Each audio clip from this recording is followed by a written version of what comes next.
આજે તો ગામમાં હવનનું કામ હતું ને મને મળ્યો માઇકમાં બોલવાનો મોકો. હાલો આજે જવાનું છે ગામમાં એટલે હવારના પોરમાં મસ્ત ડાગલા જેવો તૈયાર થઈને આવી ગયો કાકાના ઘરે. જો આ છે મારા કાકાનો છોકરો ને એ જે જાગ્યો છે. પછી મેં એને કીધું ગામમાં જવાનું છે, હાલ 2 મિનિટમાં નાઈને તૈયાર થઈ જા. નાવાની તૈયારી ચાલુ કરીને મીંડો મોઢે હાબુ ઘવા, કેમ કે ગામમાં જવાનું છે ને.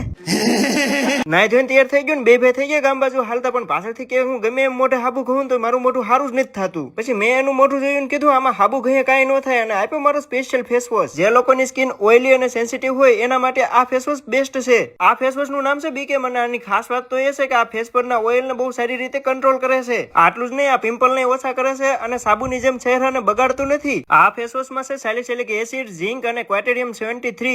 આ ફેસ વોશ ને ડોક્ટર પણ રિકમેન્ડ કરે છે અને કોરિયન લોકો આ ફેસ વોશ ને યુઝ કરીને સારી સ્કિન રાખે છે. હવે આ ફેસ વોશ ને લેવા માટે તમારે કરવાનું કાંઈ નથી, કોમેન્ટમાં બેસ્ટ લખી નાખો એટલે ડાયરેક્ટ તમારા ડીએમ માં એની લિંક આવી જશે ને ત્યાંથી મંગાવશો એટલે ઓરિજિનલ ફેસ વોશ આવશે. હાલો અમે બે તૈયાર થઈને જઈએ છીએ ગામમાં. ફોલો કરી વાળો, પાર્ટ 2 આવે જ છે.